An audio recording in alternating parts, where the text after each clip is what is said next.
নমস্কার বন্ধুরা, আপনাদের প্রত্যেককে আমার চ্যানেলে স্বাগত জানাই। আজ আবারও আর একটা নতুন রান্নার রেসিপি নিয়ে চলে এসেছি। আজ আমি করে দেখাবো মাছের মাথা দিয়ে বাঁধাকপির ঝাল। তো কীভাবে গ্রাম্য পদ্ধতিতে বা গ্রাম্য বাড়ির অনুষ্ঠানে মাছের মাথা দিয়ে বাঁধাকপি করা হয় সেই রেসিপি আজ আমি শেয়ার করব। এই রেসিপি খেতে, এই রান্নাটা অত্যন্ত সুন্দর হয়, অত্যন্ত টেস্টি হয় খেতে।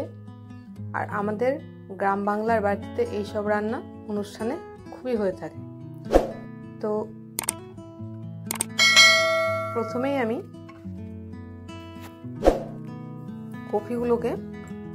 বাঁধাকপিগুলোকে খুব মিহি করে কুচিয়ে রেখেছিলাম। তো এখনকার কপি যদি একটু গন্ধ করে, তার জন্যই আমি একটু নুন আর হলুদ দিয়ে কপিটাকে একটু ভাপিয়ে নেব। বেশিক্ষণ না, আমি 3 থেকে 4 মিনিট মতন কপিটাকে ভাপিয়ে নিয়েছি। খুব বেশি কিন্তু সেদ্ধ করলে হবে না, তাহলে কিন্তু একটু বেশি ন্যাতা হয়ে যাবে, সেটা কিন্তু খেতে খুব একটা ভালো লাগবে না।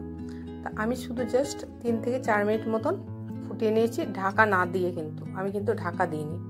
ঢাকা দিলে আরও বেশি কিন্তু তাড়াতাড়ি নরম হয়ে যেত কপিটা।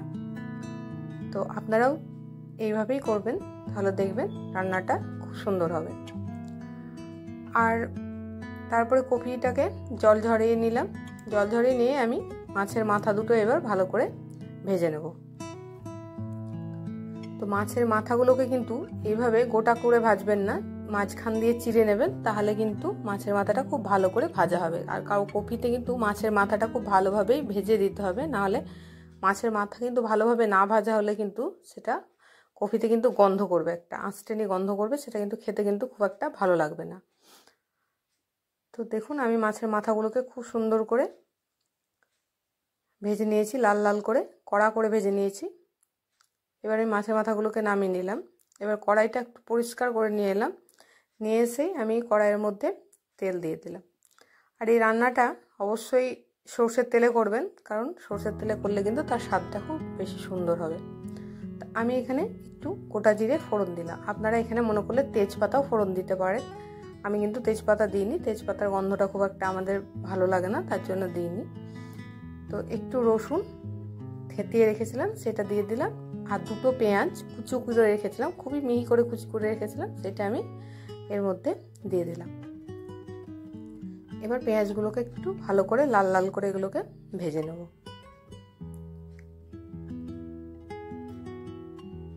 এই সময় আমি একটু কাশ্মীরি রেড চিলি পাউডার দিয়ে দিলাম। তো কাশ্মীরি রেড চিলি পাউডারটা দিলে এই সময় কিন্তু কালারটা রান্নার খুব ভালো আসে, তার জন্য আমি তেলের ওপরেই এই সময় কাশ্মীরি রেড চিলি পাউডারটা দিয়ে দিলাম। এবার একটু আদা বাটাটা দিয়ে দিলাম। আদা বাটাটা তেলের ওপর দিলে আদার যে কাঁচা গন্ধটা তাড়াতাড়ি চলে যায়, তার জন্য আদা বাটাটা চেষ্টা করবেন বন্ধুরা তেলের ওপরে দেওয়ার। তারপরে জিরে গুঁড়ো আর হলুদ গুঁড়ো এর মধ্যে দিয়ে দিলাম। এবার এটাকেও একটু ভালো করে নাড়িয়ে চাড়িয়ে নিলাম। এবার এর মধ্যেই আমি একটা টমেটো কুচি করে রেখেছিলাম, সেই টমেটোটা এর মধ্যে দিয়ে দিলাম। আর একটু লবণ দিয়ে দিলাম, কারণ লবণ দিলে টমেটোটা তাড়াতাড়ি নরম হয়ে যাবে। এইভাবে নাড়াচাড়া করতে করতেই টমেটোটা যখন নরম হয়ে আসবে, তখনই এই সময় একটু জল দিয়ে আবারও আমি মশলাটাকে আর একটু কষিয়ে নেব। তো মশলা যদি ভালো করে কষানো না হয়, তাহলে কিন্তু রান্নার স্বাদ কিন্তু আসে না। তাই মশলাটা কিন্তু অবশ্যই বন্ধুরা ভালো করে কষাতে হবে। এবার দেখুন মশলা থেকে তেল ছেড়ে দিয়েছে, এই সময় আমি মাছের মাথাগুলোকে দিয়ে দিলাম। তো আপনারা বন্ধুরা এখানে আমি মাথাটাকে কড়াইয়ের মধ্যেই ভেঙে নিচ্ছি খুন্তিতে করে। আপনারা চাইলে হাতে করে আগে ভেঙে দিতে পারবেন, এমনিভাবেও করা হবে, আর হাতে ভেঙে আগে থেকে ভেঙে রেখে সেটাও দেওয়া যাবে। তো মশলার মধ্যে এবার মাছের মাথাগুলোকে দিয়ে ভালো করে একটু কষিয়ে নেব।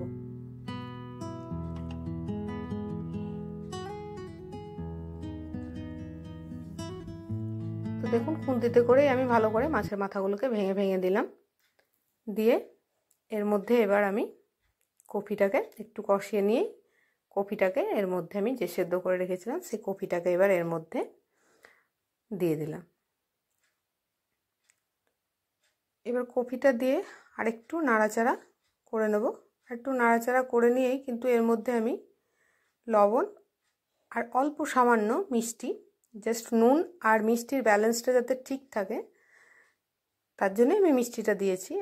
এই নয় কি মিষ্টি মিষ্টি খেতে লাগবে, এই চিনি যতটুকু আমি দেব তাতে কিন্তু মিষ্টি হবে না রান্নাটা, তবে নুন আর মিষ্টির ব্যালেন্সটা ভালো রাখবে।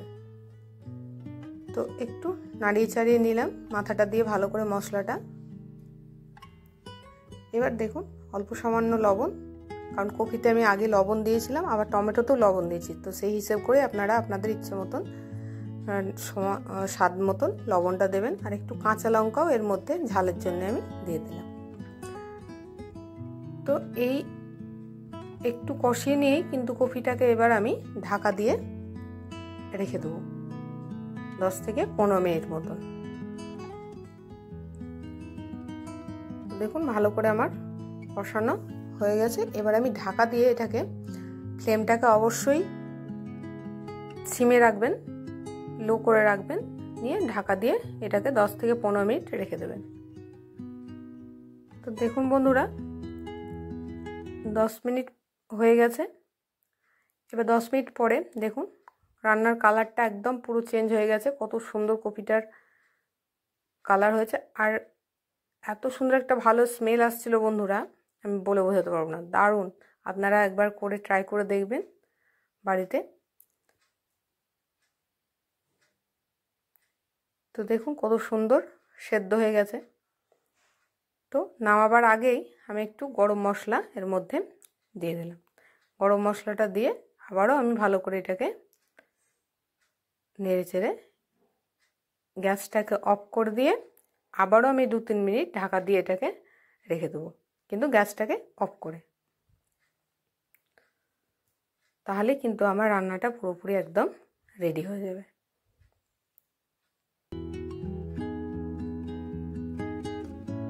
দেখুন তো রান্না আমার কমপ্লিট। আমি গ্যাসটাকে অফ করে এটাকে ঢাকা দিয়ে আমি 2-3 মিনিট মতন রেখে দেবো। রান্না তো আমার রেডি। এবার দেখুন নামিয়ে নিচ্ছি। রান্নাটা কত সুন্দর হয়েছে দেখতে, কালারটা দেখে বুঝতে পারছেন যে কতটা লোভনীয় আর কতটা টেস্টি হয়েছে রান্নাটা।